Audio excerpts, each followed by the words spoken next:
It's the Saturday special. RamView. It's hot out there. Let's blow them off the line of screen. Headline, Los Angeles.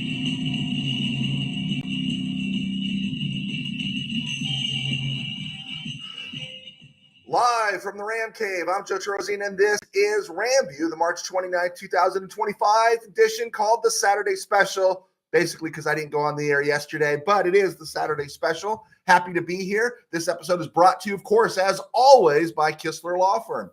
Injured in an auto accident, need help, got questions, call Kistler Law at 661-206-6990. That's Kistler Law at 661-206-6990.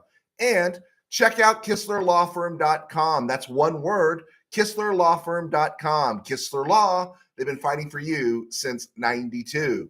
And by Temple City Auto Repair. Having some auto issues, get yourself some John and Henry at TempleCityAutoRepair.com. I know, I got some tires there the other day.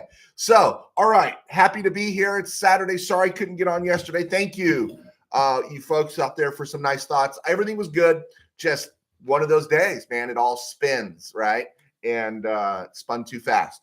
So we're going to go over some just list some things here. It's not going to be a typical show. I don't know if we're going to be here for an hour, but really, really happy that you guys are here. I think actually somebody clicked on. Steve Ramirez. I was thinking, why couldn't the Rams have a skinny video board for a Ring of Honor like the Dodgers ad video? You know, that's a great idea, Steve. Yeah, that's great. You know, that came up. I was at RamFest about 2 years ago out in Ontario. Cool guy that used to be a photographer for the Rams, and he has a group on Facebook. His name's Henry Yep. If you could follow Henry Yep, he's got great Ram shots from the 80s going forward. And someone asked, and he said, as long as the team is sharing with the Chargers, they could never have a permanent Ring of Honor. But they really need to create something, you know, virtual. Why not, right? Why not create a virtual board there? Between quarters or whatever, you can run some ads and then flash it back up for the better part of the game. Let it be the default imaging. That's a great idea, Steve. I think Stan has the money. You know, we should get on the phone and talk to Stan. I think Stan has the money to do that. Okay, so we're going to run down a list here, just some things that I made. It's Saturday. You got to clean up the backyard. You got to run errands, all kinds of stuff. So first, I just wanted to put this other one to bed. I got sick of it. I got distracted on Wednesday's show talking about it. The Puka Nacua looking to retire when he's 30. That is just pure, desperate, dead period material stuff. It's brutal, right? It's just stupid. Hey, by the time Nacua is 28, he might not be the Nacua you know now, and the Rams might be looking to move off of him. So when you hear everyone else talking, yeah, you know, maybe you shouldn't talk about your contract situation. Okay, I get that. But just look at Nacua's game. If you're a Nacua fan, him retiring at 30 should not be a surprise to you. I want to play in 15 years at this level. Hey, the Rams just moved off Cooper Kupp. Don't you think anything is possible these days? All right, Scott B., I don't mind your show being on at noon on the East Coast. Scott B., thanks for joining us, man. Thank you so much. And anyone else out there, be sure to hit like and subscribe. Samuel Ansley, howdy, Joe. Are Rams done with free agency? I think one more signing. You know, I think there's always somebody else they can bring in, always, and you wouldn't put it past them. It's just, what are they going to do? The Landman signing was a really good signing. You know, guys like Asante Samuel are still kind of floating around out there. But I think the longer the Rams wait on these guys, I mean, I'm talking even post-draft, the better deal you're going to get, because they might be jonesing to really play this season, and they see where the Rams are going. They might say, hey, I'll join the Rams at a little more of a cutthroat price. So anything is possible. All right, big deal everyone was making. And again, this is desperate, dead period material stuff to me. Les Snead going to visit Texas and their pro day. And buried in the lead was Les Snead's son is a long snapper for Texas, but he was supposedly talking to Arch Manning, Isaiah Bond, all those guys. Now, the Isaiah Bond one strikes me as somewhat intriguing, because Isaiah Bond was in nobody's profile. Nobody was talking about Isaiah Bond until Dano, our loyal follower here, gave us a mock draft, And Isaiah Bond was his 90th pick, I believe. And that was the first time in any mock draft, and I've looked through all the mock drafts, that's the first time I've heard anybody in the KBM, on our board, or any place else mention Isaiah Bond. And next thing you know, I see Isaiah Bond is suddenly he's a prospect for the Rams that he's going to be interviewed. Well, credit to Dan O. Credit to Dan O. The other thing everyone's saying is that Snead is supposedly talking about Arch Manning or talking to Arch Manning. I know he's a Manning. In 2 years, Arch Manning has thrown 95 passes. He's going to start less than 20 games in his college career, if what everyone's saying is true. Meaning he's going to start this year, and then he's going to come out, which means he won't even have started 20 games. Maybe. I don't know. Did he start any games this year? Isn't that like the fear now? And I agree with it. You want the Bo Nix guys. You want the guys who've had a lot of starts. And I know he's a Manning. And even if he's great this year, do you want to trade the world for a guy that's only started one collegiate season? I understand he's special. He's a Manning. But do you want to trade the world for him? I mean, what's the big deal here, right? I don't know. I'll take him if he's there and he's great, but why would you do that? You know, I don't know. I just think everyone's needs something to talk about, so they're trying to create buzz. And I'm sure, let's just say the Rams are successful this year as we're hoping they're going to be, and they're drafting at 29 to 32, which means they'll be in the NFC title game at the very minimum, 32, 31 or 32 if they go to the Super Bowl, 32 if they win the Super Bowl. I'm sure the rest of the NFL is going to step aside and say, oh, yeah, let's make sure that Arch Manning ends up with the Rams. I just think that's a real long shot. Now, Arch Manning can come into the NFL, have 13 really great years in Cleveland, and then suddenly decide, you know what, I want out, and then the Rams will make a deal for him in 2040. You know, something like that. I see that happening. All right, let's keep on going here.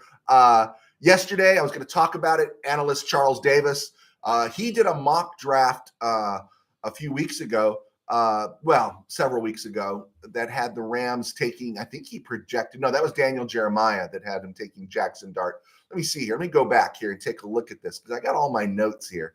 Where is Charles Davis? Old Chuck.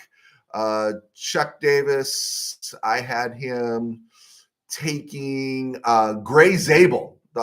He had the Rams taking North Dakota State versatile offensive lineman Gray Zabel at number 26 because he could play guard and tackle and move all up and down the line. Well, yesterday, Charles Davis released his mock draft, and he had the Rams taking Ohio State offensive lineman Donovan Jackson, 6'4", 320, at number 26. And Jackson, of course, this season proved his versatility, moving from left guard to left tackle after Josh Simmons went down, a la Joe Thuney, almost the same type of thing. He moved from left guard to left tackle and was the key piece there along that offensive line for the Buckeyes championship run. Eric Edholm from NFL.com at the end of January, before the Super Bowl, January 31st, 2025, he mocked number 26, Ohio State offensive lineman Jackson to the Rams. You know, now does Donovan Jackson fit McVay's plan to get more dynamic? You know, like get a Colston Loveland, Skies part, Red Sea parts, and you get Tyler Warren. Does he fit that mold? A Matthew Golden, right? Does he fit one of those things? And probably not. But if the Rams made that choice, I'd be all over it because the guy can play both spots.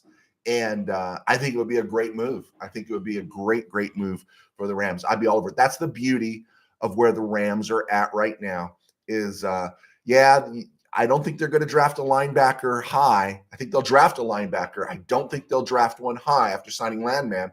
And then lo and behold, I don't know, was it Ramblin' Rams or Turf Show Times? Somebody had a link up and I didn't click on it, but it started talking about Emmanuel Forbes.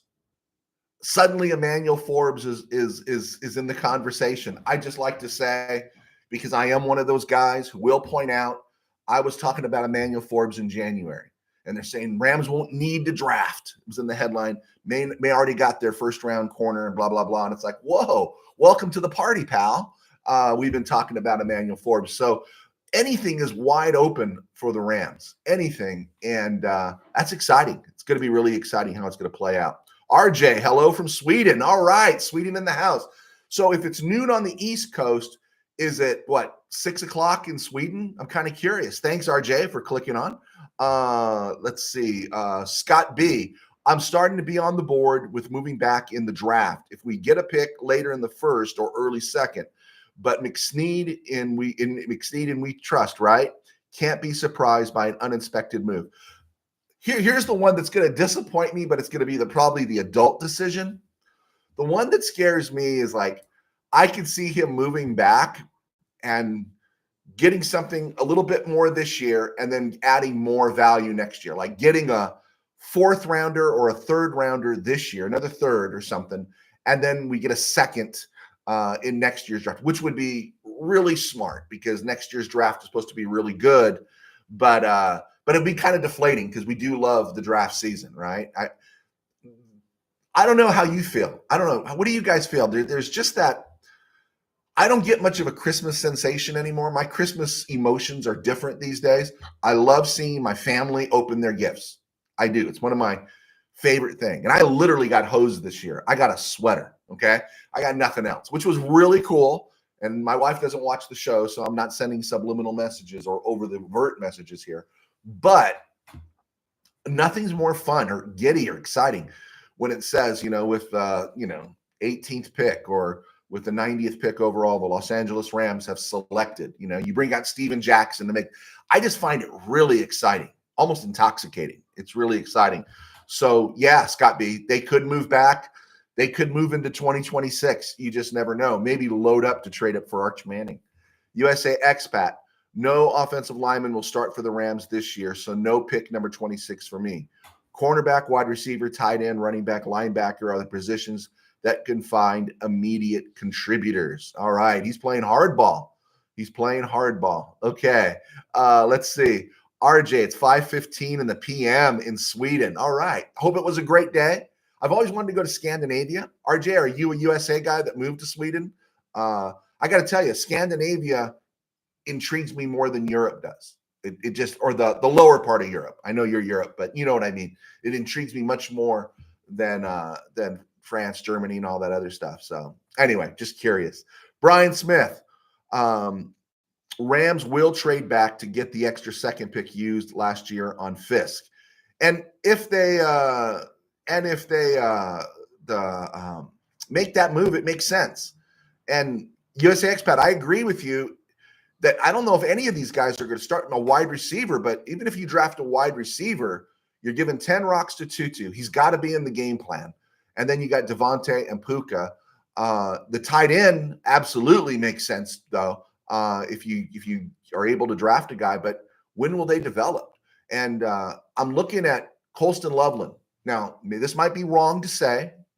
He gave us clicks, but he only served one contract. The very first pick of the McSnead era, 2017, was Gerald Everett. The Rams thought so much of Gerald Everett, they extended Tyler Higbee, and they never even spoke to Gerald Everett. And Tyler Higbee wasn't a McSnead pick. He was a Snead pick in 2016.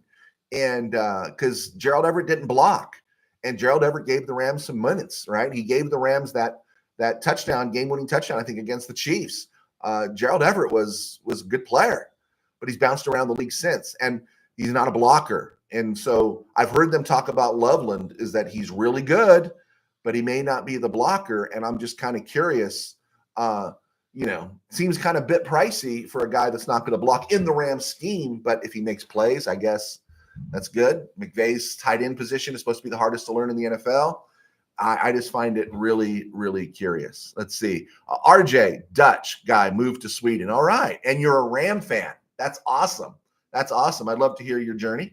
USA expat. Moving back is nice if you get a decent offer. Okay, I agree.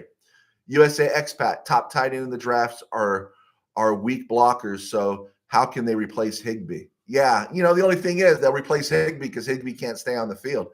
Is Warren graded poorly as a blocker? Correct. Someone help me with that one because I don't know. I assumed he was a good blocker because he's big. But let me know, is Warren not graded as a good blocker?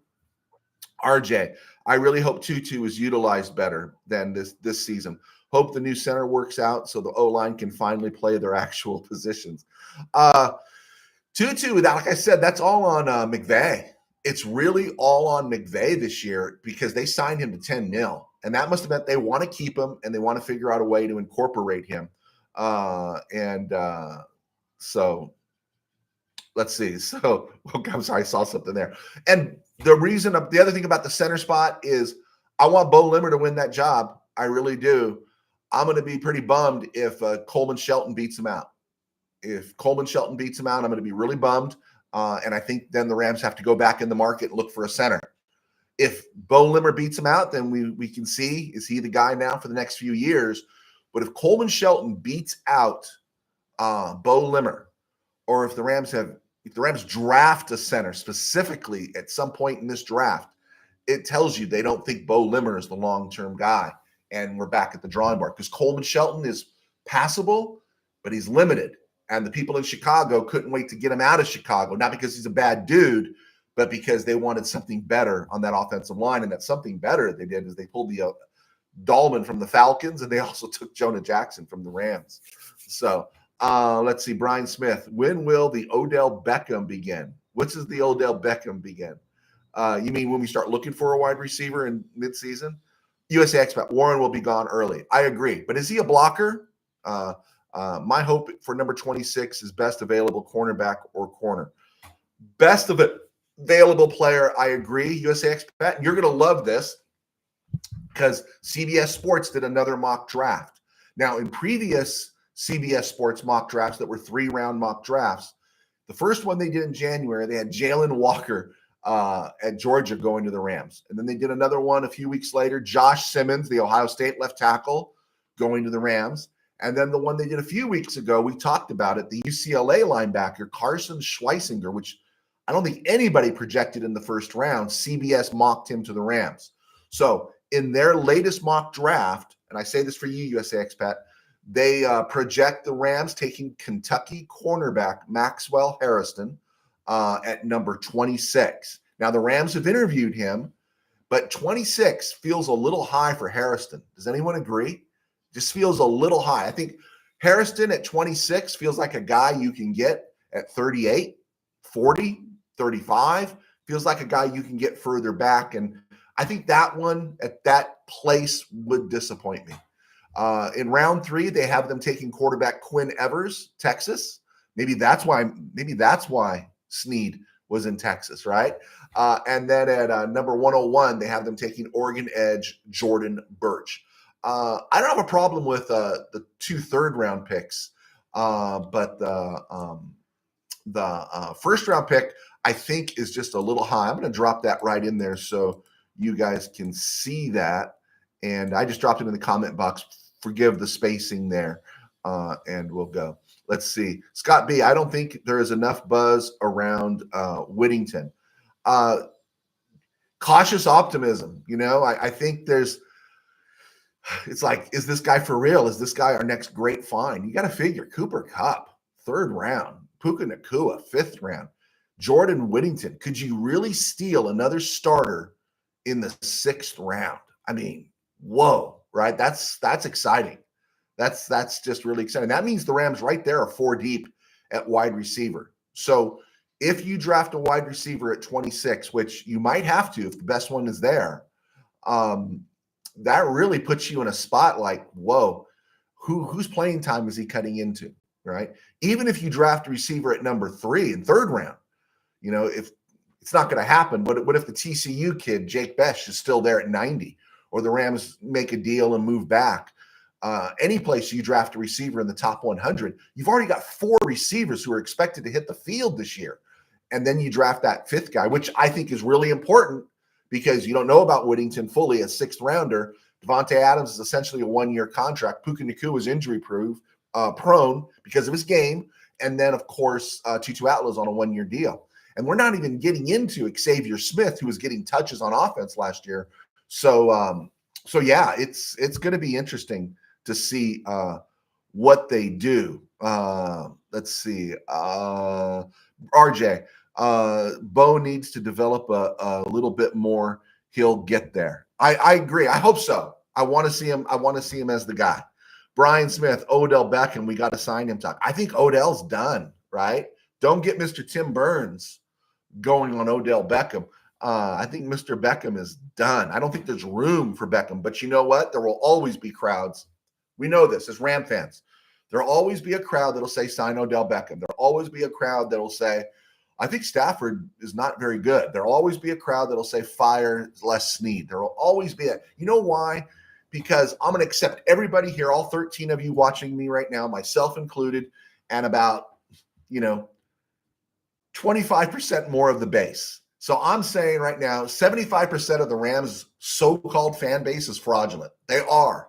They just are. They've been this way my whole life. Now, maybe they were a little more diehard in the 60s and 50s, but ever since I was a kid, never have I seen a base, never seen the Dodger base turn on their club the way the Rams base has. Never seen the Lakers base turn or fan base turn on their team the way Ram fans have. Been there, heard them boo the Rams.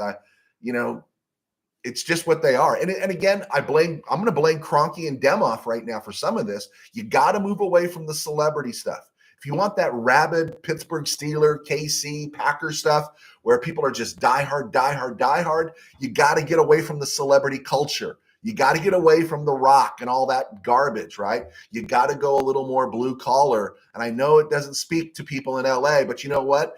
LA's got a lot of blue collar, and they need to do that. So anyway, I digress. Let's see. USA Expat. My favorite mock so far came from RamsWire. Tell me what it is, and I'll take a look at it. Was that Cam DeSilva's mock? Joe T Sports. Let you do a mock, USA Expat. I want to see yours. Let's see. Brian Smith, Limmer, 39 reps at the bench. Combined Humphrey, 29. Yeah, there we go. We went to Super Bowl with Bo Limmer at center. Can we stop the Creed Humphrey talk? Let's see. Please. Oh, Willie Bowen, please make Cody Schrader a fullback and put in the backfield with Kyron Williams. Oh, you're feeling it for Cody, Willie? I've been talking. Don't sleep on Cody Schrader.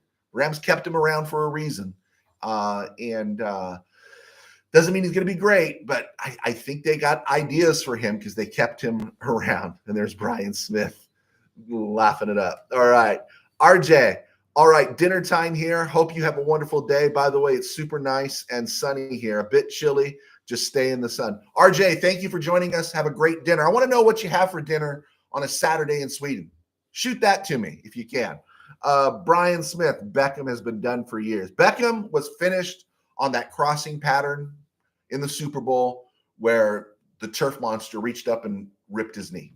That was it. Willie Bowen, LeFlop James is trash and cancer to the Lakers. Okay. I'm not a big LeBron fan either. All right. Keep moving.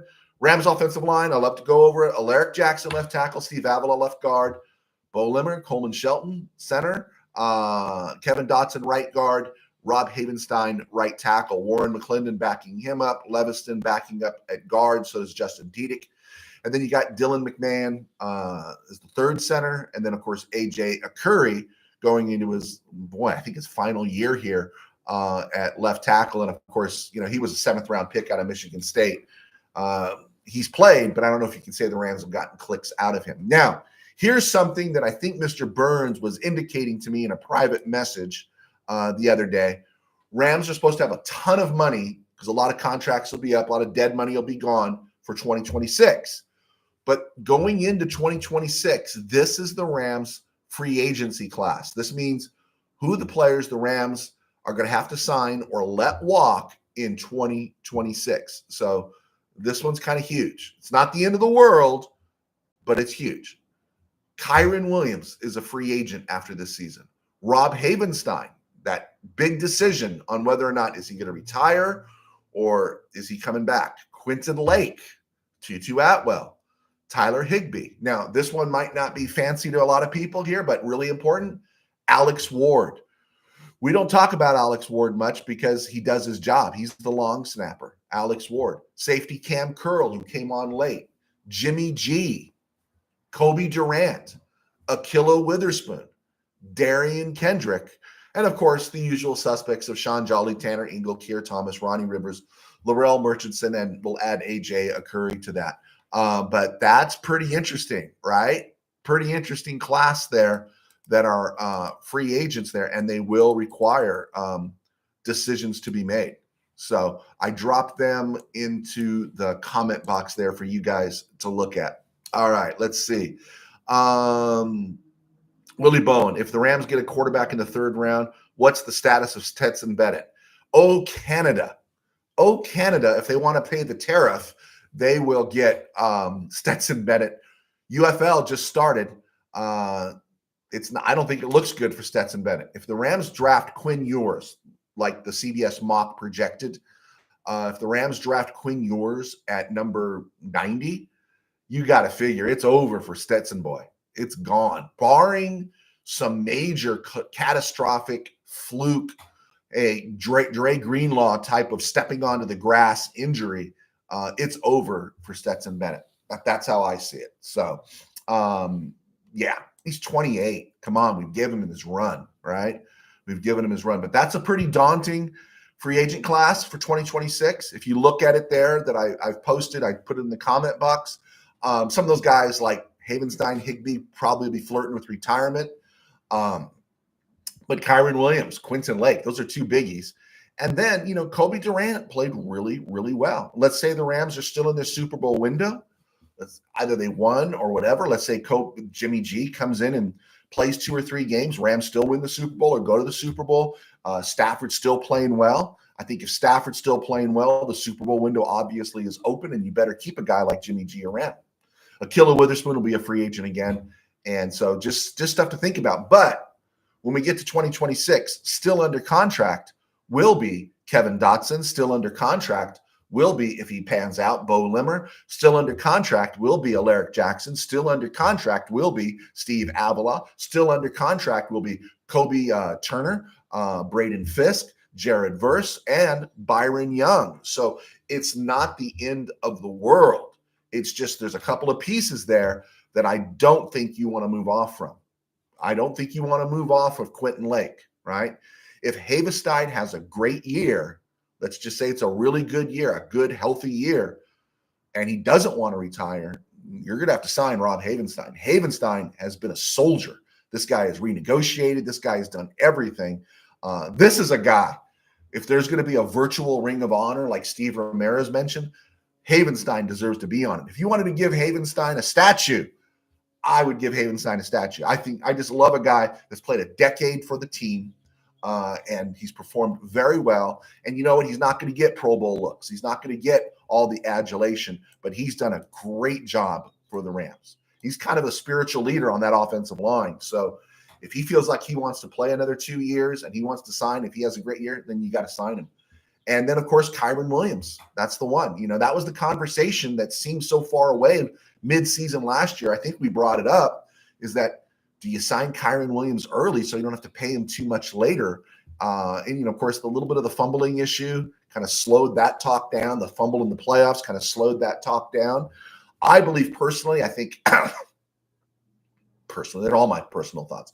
Kyron Williams is going to his number one thing besides everything else this offseason, he's going to be sleeping with the football. I don't think you're going to see him fumble next year near as much in some of these situations that we saw this year. I think he's going to be focused. I think he knows the thing holding him back from a payday, second contract in the NFL, is that ball management, ball security. And so I think he's going to have a great year. I think he is. I think some of the pressure is going to come off with Blake Corum, but I think he's going to have a great year. So but all the biggies on defense, exception of Quinton Lake, are all back for 2026. Neil Gonzalez. Let's see. Neil Gonzalez. Would you use a third round for Dylan Gabriel? I've gone back and forth on Gabriel. Is Gabriel better than Stetson Bennett? I think so. So I would, but I think I'd wait till the 4th round. I don't want to spend, unless there's a quarterback we really think we could develop, I don't see Dylan Gabriel as being a starter. I think that's a long shot. I think Quinn Ewers is a long shot, but I just think there's a little more possibility with him. So if they drafted him in the 3rd round, but I think where we drafted Stetson Bennett was in the 120s that year. Where we moved up was at 125, 126. I'd have to look that up. But if he was there at number 127, I think that's where the Rams draft in the 4th round, then yeah, I would probably take a swing. I definitely would take a swing. Let's see here. I think I got it. Pull it up, Joe. Pull it up. There we go. No, almost there. Let's see. Stetson Bennett, 128. Okay. Rams took him 128 in 2023. If Dylan Gabriel's there at 127, I'm not going to have a hard time if the Rams draft him at all. Of course, that means Stetson's going to be packing his bags. USA expat. We're agreement on Havenstein. There we go. Absolutely. Manny Vasquez. Good to have you, Manny. Hopefully Big Rob, Late Curl, and Williams will all stay. Yeah. And again, that's where a lot of that Ram money is going to go. But we also, the Rams are going to have money to spend. What do we keep seeing every year? We keep seeing these big escalations in the salary cap. So the opportunity to keep those guys will be good. The curious one though is Lake, because Rams haven't re-signed a safety in years, right? And I if he just keeps going the way he is, it's gonna be tough to say goodbye to him. We thought it was tough after 2020 to let Johnny Johnson go. It'd be a lot tougher with Quentin Lake. I noticed there, Manny, you didn't mention. Oh, you did say Williams. Okay, Williams is an interesting one. Scott B, 2026, re-signed Lake, Ward, Curl, Durant, and possibly Jimmy G. Yeah, I think that's good. Again, what's going to happen with Havenstein there? That's an interesting one. All right, around the NFL and other places, Raiders signed former Tampa Bay linebacker Devin White. That's an interesting one. He was a high pick, I think, for the Bucs in 2019. He played out his option, ended up going to Philly. Philly cut him, so he's not great. But the thing I say this about is it Spylock, the new Raider general manager, comes from Tampa Bay. Tom Brady was in Tampa Bay, so sometimes when you're trying to figure out what a team's going to do, just look at the lineage. Look where the general manager or the coach came from, and then you find some familiarity there, right? Gino coming to the Vegas because Pete Carroll is there. Now, I'm not being pedantic. I'm not talking down to you guys. I know it took me a while when I was younger to kind of figure that out and look for connections. What's the connection there? And that allows you to project. That allows you to think, okay, if Liam Cohen, former Ram assistant, former Tampa OC, ends up in Jacksonville, oh, that makes sense why Johnny Munt ended up signing in Jacksonville, right? You just see those different things. It's like, okay, that makes sense. And then when you're projecting for free agent signings, you say, oh, that guy can end up here. Again, I know you guys know this, but that's just how a lot of people operate. So the other one came up again, and I think I brought this up on Wednesday, is I don't know how the Browns pass up Shedeur Sanders. How do you do it? How do you pass up on Shedeur Sanders? Is Shedeur Sanders the greatest draft prospect ever? No. Does Shedeur Sanders come with a lot of noise? Yes. Can Shedeur Sanders play football? Yes. And the truth is, what are you afraid of? You've already had Deshaun Watson in the house. You're still paying him, close to 180 rocks to not play for you for the next 2 years. And so what are you afraid of? Let's just say you draft Shedeur Sanders and he stinks on ice. You're going to be drafting in the top 5 again. Oh, and by the way, without Shedeur Sanders, you're guaranteed to probably be drafting in the top 5 again. So why would the Browns take him? And I'm not sold on Abdul Carter. And, they could talk about, and I've heard, I think Schrager was talking about it. I think someone else, was it J-Mac? Somebody was talking about, oh man, Myles Garrett and Abdul Carter and bookend guys. The Steelers have a couple of pretty good bookend guys too, and Highsmith and a dude named Watt. And there's only so far you can go without a quarterback, right? There's only so far you can go. And then on top of that, Carter's been hurt. So it would be so Cleveland to draft Abdul Carter. I say take a swing on Shedeur Sanders.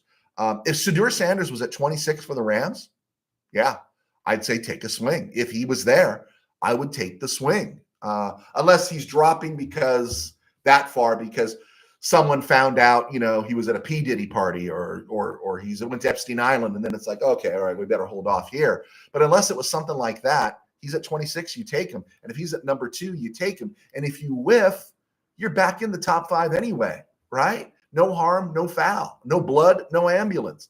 Hey, Josh Rosen was taken out of UCLA by the Cardinals, I think in 2018, 10th overall. In one season, they said, yeah, we're done. We're done. And they moved on. And you know what? They were right. So yeah, I don't know why the Browns wouldn't just be a lock, because Cam Ward looks like he's going to the Titans. Why wouldn't the Browns, who are just need of a face, need of probably somebody with some attitude, and he's got a track record. Now, the hard stuff is he's away from his dad, but for the first time, we'll see how that works out. But they might not want the circus, or what they think will be a circus. But I would take a swing on Shedeur Sanders. Just me. I don't know what you guys think about that. Let's see here. Let's look down here. Let's see. Brian's many that I'm sorry. My bad. I skipped too far down. Let's see. Brian Smith. Liam Cohn will bust in Jacksonville. I think there's a strong possibility. There's bad mojo in Jacksonville. Maybe he's there. And of course, Gladstone, the former Ram GM, I forgot to mention him.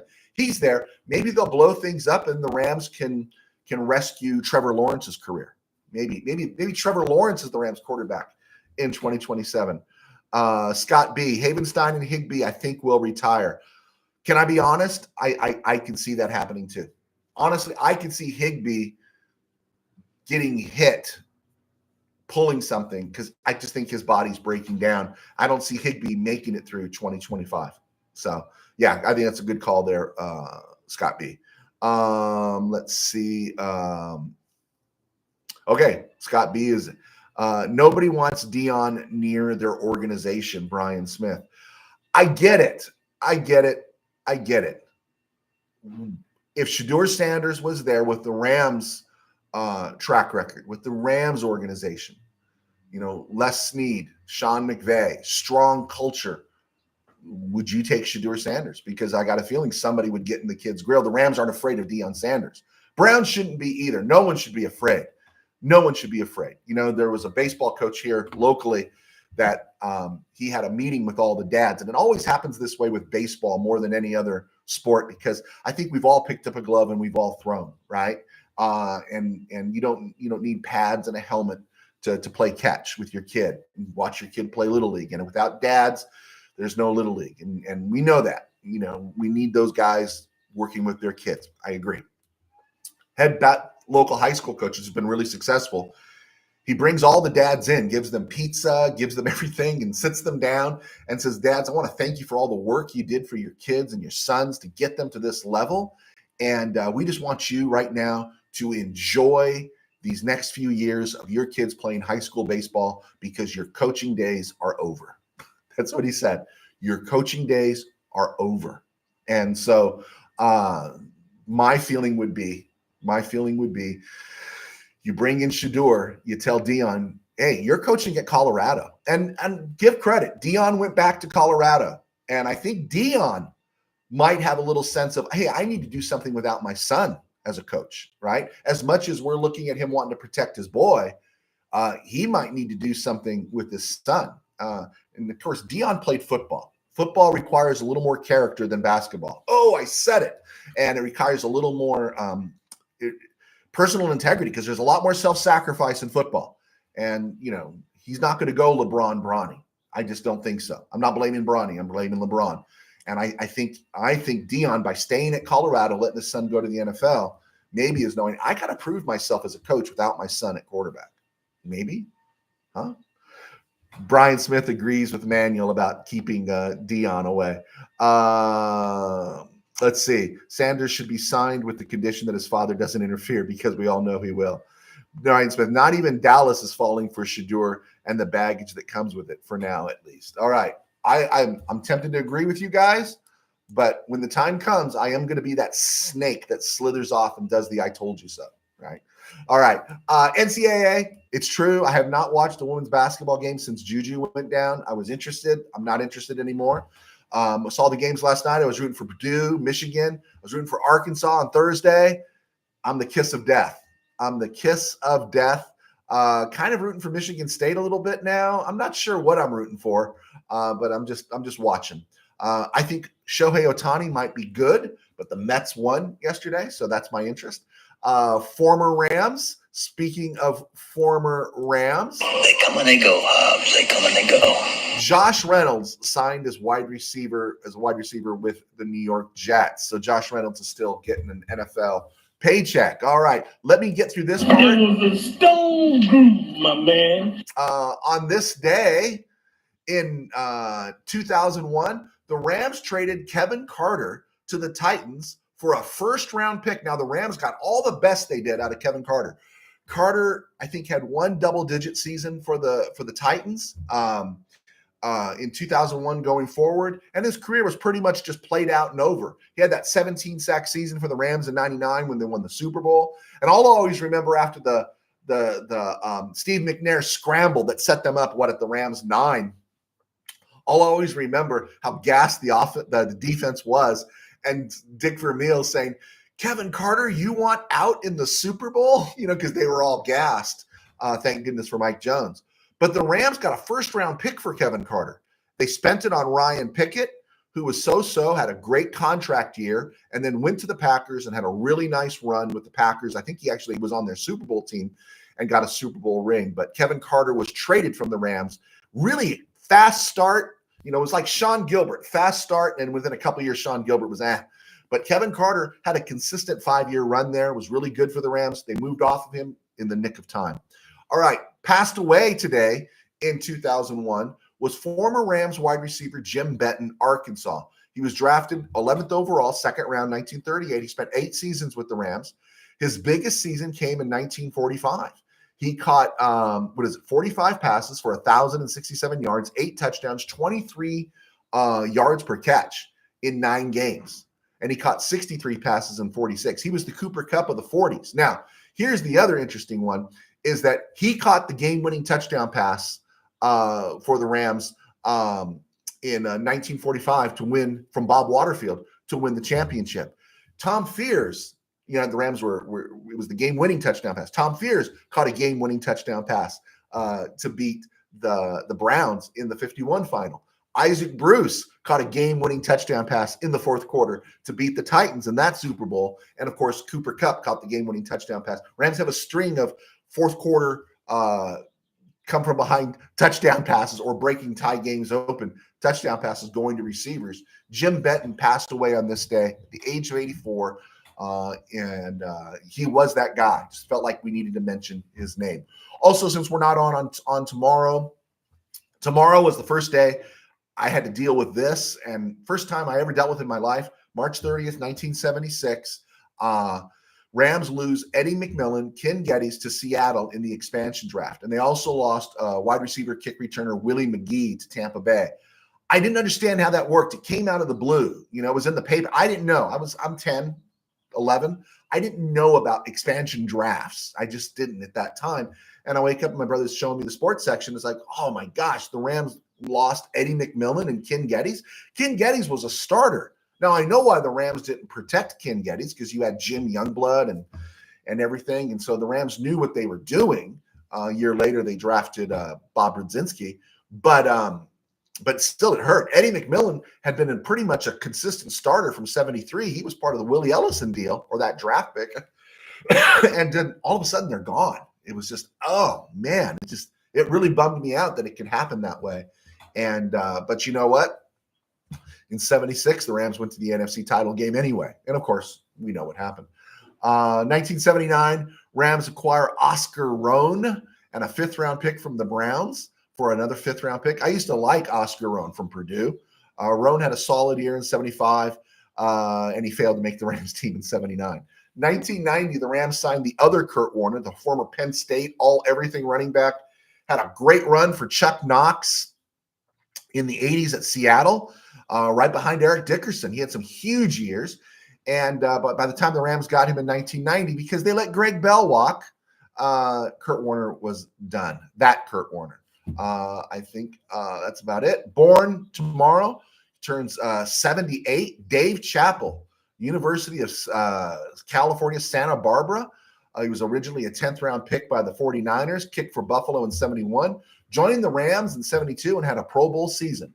He was solid in 73, horrible through 74, and was cut 6 games in, replaced by Mike Burke.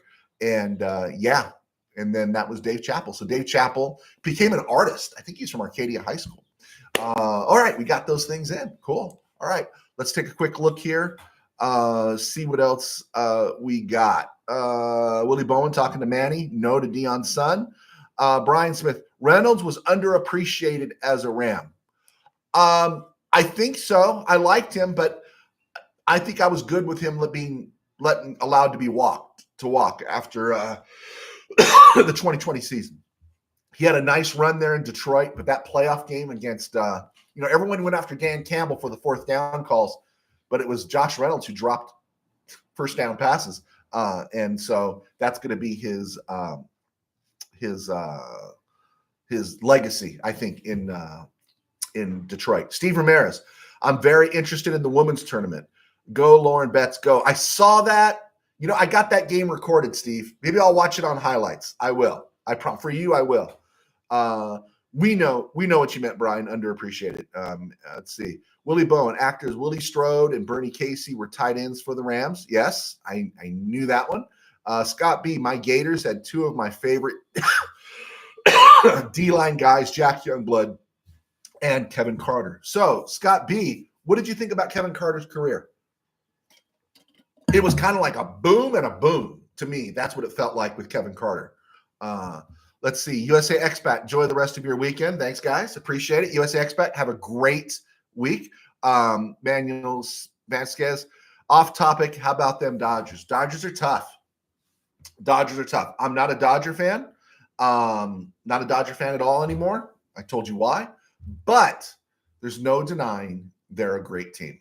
There's no denying. And they just have a way. Now, I got to figure out, did Tommy Edman drink some of that purple drink that they gave to Justin Turner, that they gave to Chris Taylor, that I think Kiki gets his hands on every once in a while, because they take this marginal guy, all of Major League Baseball views him as a marginal guy, and suddenly he's a stud. It's like, I think Joe Garagiola used to say it. I think when I listened to him with Tony Kubek on Saturday mornings, something happens when you put on those pinstripes for the Yankees, and all of a sudden you just play better. They used to say it about the Celtics. You put on the Celtic green, and suddenly you're contributing again. You're something again. And when you leave, you're not much of anything. So yeah, there we go.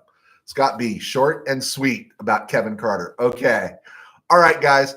I'm going to let you go. It is Saturday because I got stuff to do, and I'm on the clock for tomorrow. So we'll see you Monday. Thank you for hanging with me. Sorry about Friday, but we'll be back on Monday. God bless. Take care. Sweden checked in.